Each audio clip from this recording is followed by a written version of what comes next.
udah deadlock, karakternya beda, culture beda, pola asuh keluarga menantu sama mertuanya caranya juga beda, konflik banyak, uangnya udah kalut lah, udah ribet. Alot semuanya ya. Alot lah, udah kusut lah. Gimana caranya mungkin yang bisa kita lakukan? Nah, supaya pasangan bisa jadi jembatan yang enak, bisa dia meluk kitanya juga enak kalau lagi ada konflik, ya tunjukkan bahwa loyalty kita itu ke pasangan itu gede.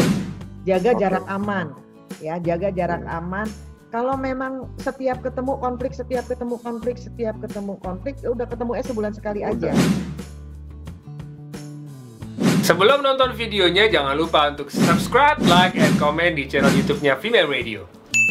Udah deadlock, karakternya beda, culture beda, pola asuh keluarga menantu sama mertuanya caranya juga beda, konflik banyak, uangnya udah kalut lah, udah ribet. Alot semuanya ya. Alot lah, udah kusut lah. Gimana caranya mungkin yang bisa kita lakukan supaya rumah tangganya, at least yang bisa diselamatkan kan rumah tangganya tuh, Mbak. Iya.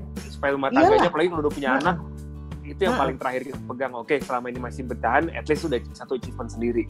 Perjalanan rumah tangga itu kan nggak semuanya mulus gitu ya. Kita mesti ingat bahwa pun ketika kondisi lagi jelek banget, belum tentu juga harus bubar gitu. Harus bubar hubungan. Hubungan dengan keluarga besar. Pun kalau itu harus kita jalani, ya diterima dengan naruh di kepala bahwa bisa jadi ntar membaik lagi. Konflik yang sehat itu adalah konflik yang punya tujuan, Ben. Tujuan mencari resolusi. Ya, win-win bagus tadi, win-win bagus gitu untuk semua pihak yang terlibat gitu. Tapi kadang-kadang win-winnya itu juga di satu sisi di pihak sana merasa winnya 60, di kita merasa winnya 40. Jadi nggak selalu juga keadilan itu 50-50. Harus mikirnya ke situ, jangan mau menang-menang atau hancurnya juga sama-sama hancur, enggak. Terus kalau gimana ya caranya kalau udah mentok banget gitu? Lah kan kita sudah berikrar untuk bareng gitu.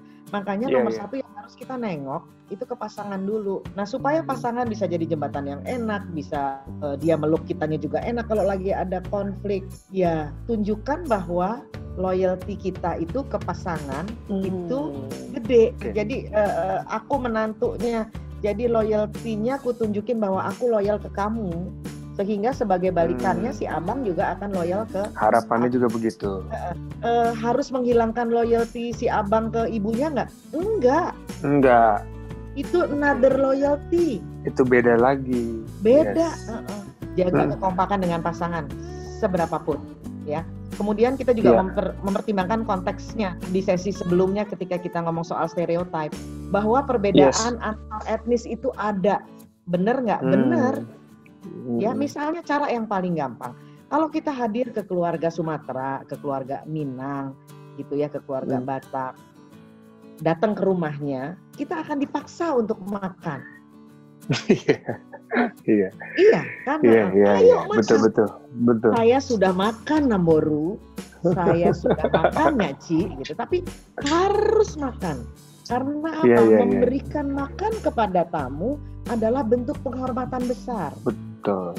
Jadi kita harus paham bahwa normal di rumah kita, di keluarga kita beda dengan normal di rumah lain.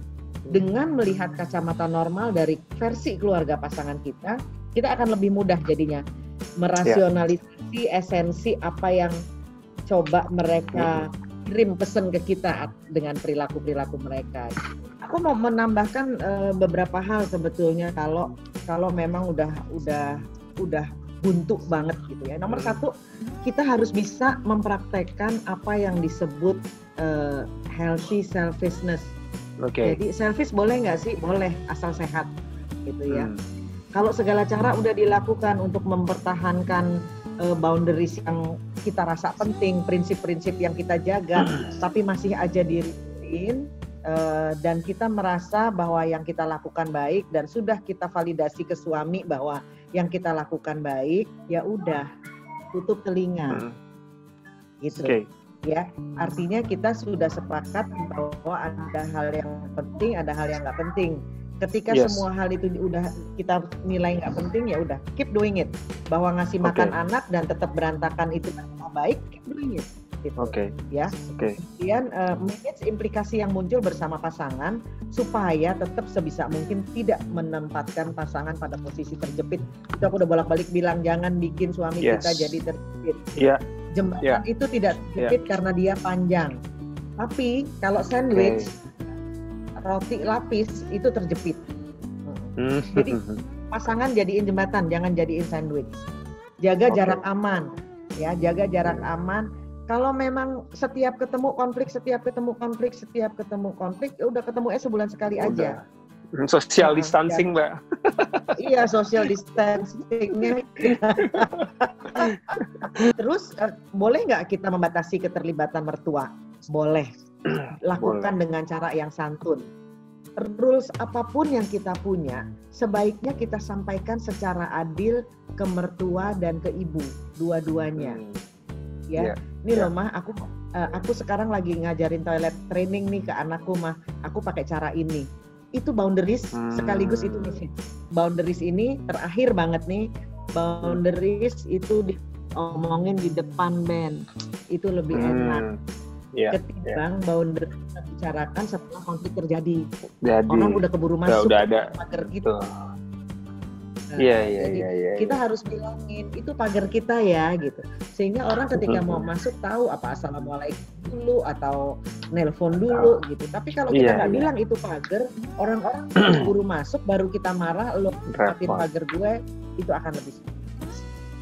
Cakep Mbak Neno, mantap. Pokoknya aku juga sama-sama saling nasihatin sama istri sama teman-teman juga dari Mbak Neno juga.